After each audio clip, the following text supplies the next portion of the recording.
शांताकारं भुजंगशयनं पद्मनाभं सुरेशं विश्वाधारं गगनसदृशं मेघवर्णं शुभांगं लक्ष्मीकान्तं कमलनयनं योगिभिध्यानगम्यं वंदे विष्णु भवभयहरं सर्वलोकैकनाथं।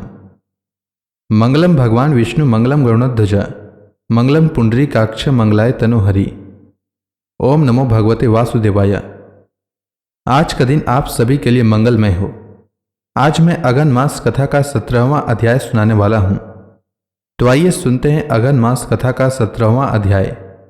कल के अध्याय में आपने सुना था कि जब प्रहलाद जी को गुरु जी के यहां भेज दिया गया तब वे वहां पर दानव कुमारों को भगवान विष्णु के बारे में उपदेश देने लगे। उसके बाद क्या हुआ, आइए आज के अध्याय में सुनते हैं। श्री पराशर जी बोले, प्रहलाद जी की ऐसी चेष्टा देख दैत्यों ने दैत्यराज हिरण्यकशिपु से डरकर उससे सारा वृतांत कह सुनाया और उसने भी तुरंत अपने रसोइयों को बुलाकर कहा। हिरण्यकशिपु बोला, अरे सुदगण, मेरा यह दुष्ट और दुर्मति पुत्र औरों को भी कुमार्ग का उपदेश देता है, अतः तुम शीघ्र ही इसे मार डालो। तुम उसे उसके बिना जाने समस्त खाद्य पदार्थों में हलाहल विष मिलाकर दो और किसी प्रकार का सोच विचार न कर उस पापी को मार डालो। श्री पराशर जी बोले, तब उन रसोइयों ने महात्मा प्रहलाद को जैसे उनके पिताजी ने आज्ञा दी थी उसी के अनुसार विष दे दिया। हे मैत्रेय, तब वे उस घोर हलाहल विष को भगवान नाम के उच्चारण से विमंत्रित कर अन्न के साथ खा गए तथा भगवान नाम के प्रभाव से निस्तेज हुए उस विष को खाकर उसे बिना किसी विकार के पचाकर स्वस्थ चित्त से स्थित रहे। उस महान विष को पचा हुआ देख रसोइयों ने भय से व्याकुल हो हिरण्यकशिपु के पास जाकर उसे प्रणाम करके कहा। सुदगण बोले, हे दैत्यराज, हमने आपकी आज्ञा से अत्यंत तीक्ष्ण विष दिया था, तथापि आपके पुत्र प्रहलाद ने उसे अन्न के साथ पचा लिया।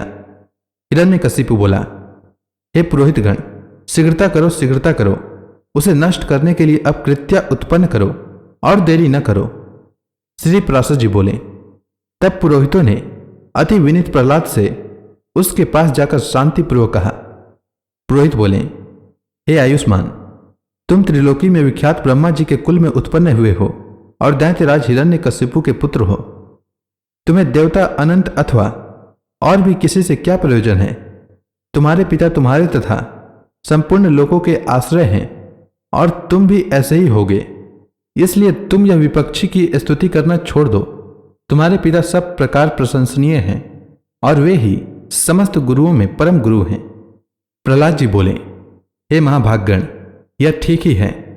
इस संपूर्ण त्रिलोकी में भगवान मरीचि का यह महान कुल अवश्य ही प्रशंसनीय है। इसमें कोई कुछ भी अन्यथा नहीं कर सकता और मेरे पिताजी भी संपूर्ण जगत में बहुत बड़े पराक्रमी हैं, यह भी मैं जानता हूं। यह बात भी बिल्कुल ठीक है। और आपने जो कहा कि समस्त गुरुओं में पिता ही परम गुरु हैं, इसमें भी मुझे लेस मात्र संदेह नहीं है। पिताजी परम गुरु हैं और प्रयत्न पूर्वक पूजनीय हैं, इसमें कोई संदेह नहीं। और मेरे चित्त में भी यही विचार स्थित है कि मैं उनका कोई अपराध नहीं करूंगा। किंतु आपने जो यह कहा कि तुझे अनंत से क्या प्रयोजन है, सो ऐसी बात को भला कौन न्यायोचित कर सकता है?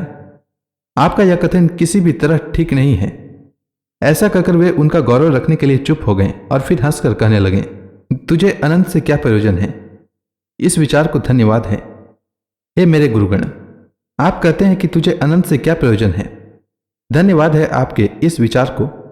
अच्छा, यदि आपको बुरा न लगे तो मुझे अनंत से जो प्रयोजन है सो सुनिए।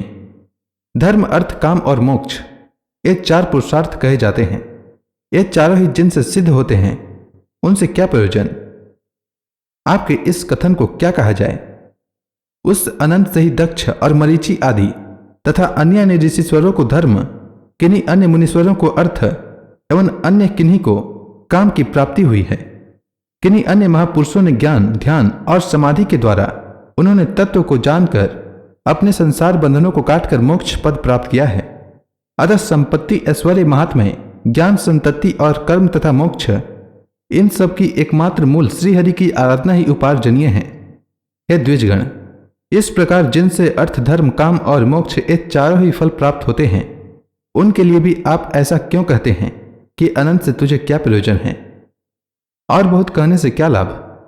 आप लोग तो मेरे गुरु हैं, उचित अनुचित सभी कुछ कह सकते हैं, और मुझे तो विचार भी बहुत ही कम है। इस विषय में अधिक क्या कहा जाए? मेरे विचार से तो सबसे अंतःकरणों में स्थित एकमात्र वे ही संसार के स्वामी तथा उसके रचयिता, पालक और संहारक हैं। वे ही भोक्ता और भोज्य तथा वही एकमात्र जगदीश्वर हैं।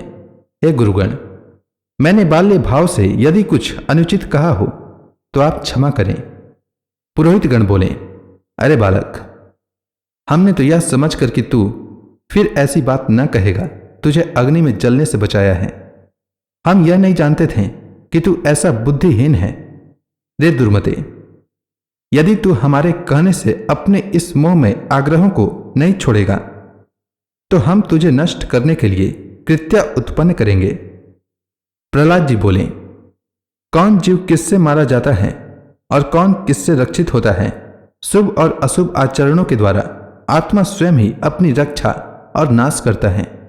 कर्मों के कारण ही सब उत्पन्न होते हैं और कर्म ही उनकी शुभाशुभ गतियों के साधन हैं। इसलिए प्रयत्न पूर्वक शुभ कर्मों का ही आचरण करना चाहिए। श्री पराशर जी बोले, उनके ऐसा कहने पर उन दैत्यराज के पुरोहितों ने क्रोधित होकर अग्नि शिखा के समान प्रज्वलित शरीर वाली कृत्या उत्पन्न कर दी। उस अति भयंकरी ने अपने पादाघात से पृथ्वी को कंपित करते हुए वहां प्रकट होकर बड़े क्रोध से प्रहलाद जी की छाती में त्रिशूल से प्रहार किया, किंतु उस बालक के वक्ष स्थल में लगते ही वह तेजों में त्रिशूल टूटकर पृथ्वी पर गिर पड़ा और वहां गिरने से भी उसके सैकड़ों टुकड़े हो गए। जिस हृदय में निरंतर अक्षुण्ण भाव से श्री हरि भगवान विराजते हैं, उसमें लगने से तो वज्र के भी टुकड़े टुकड़े हो जाते हैं। त्रिशूल की तो बात ही क्या है। उन पापी पुरोहितों ने उस निष्पाप बालक पर कृत्या का प्रयोग किया था, इसलिए तुरंत ही उसने उन पर वार किया और स्वयं भी नष्ट हो गई। अपने गुरुओं को कृत्या द्वारा जलाए जाते देख महामति प्रहलाद, हे कृष्ण रक्षा करो, हे अनंत बचाओ, ऐसा कहते हुए उनकी ओर दौड़े। प्रहलाद जी कहने लगे, हे सर्वव्यापी विश्वरूप जनार्दन, इन ब्राह्मणों की इस मंत्राग्नि रूप दुस्सह दुख से रक्षा करो। सर्वव्यापी जगत गुरु भगवान विष्णु सभी प्राणियों में व्याप्त हैं। इस सत्य के प्रभाव से ये पुरोहित गण जीवित हो जाएं। यदि मैं सर्वव्यापी और अक्षय श्री विष्णु भगवान को अपने विपक्षियों में भी देखता हूं तो ये पुरोहित गण जीवित हो जाएं।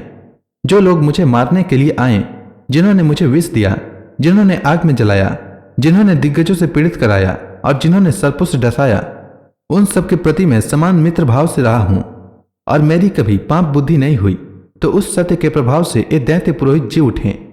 श्री पराशर जी बोले, ऐसा कहकर उनके स्पर्श करते ही वे ब्राह्मण स्वस्थ होकर उठ बैठे और उस बालक से कहने लगे।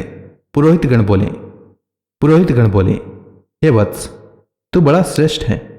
तू दीर्घायु, निर्द्वंद, बलवीर संपन्न तथा पुत्र पौत्र एवं धन ऐश्वर्य आदि से संपन्न हो। श्री पराशर जी बोले, हे महामुने, ऐसा कह पुरोहितों ने दैत्यराज हिरण्यकशिपु के पास जा उसे सारा समाचार ज्यों का त्यों सुना दिया। तो इसी के साथ यह अध्याय समाप्त हुआ। इसके आगे हिरण्यकशिपु ने क्या किया वह मैं अगले अध्याय में बताऊंगा। तब तक के लिए भगवान विष्णु का नाम लेते रहें। तो प्रेम से बोलिए भगवान विष्णु की जय, श्री कृष्ण भगवान की जय, लक्ष्मी माता की जय, तुलसी माता की जय, समस्त देवी देवताओं की जय।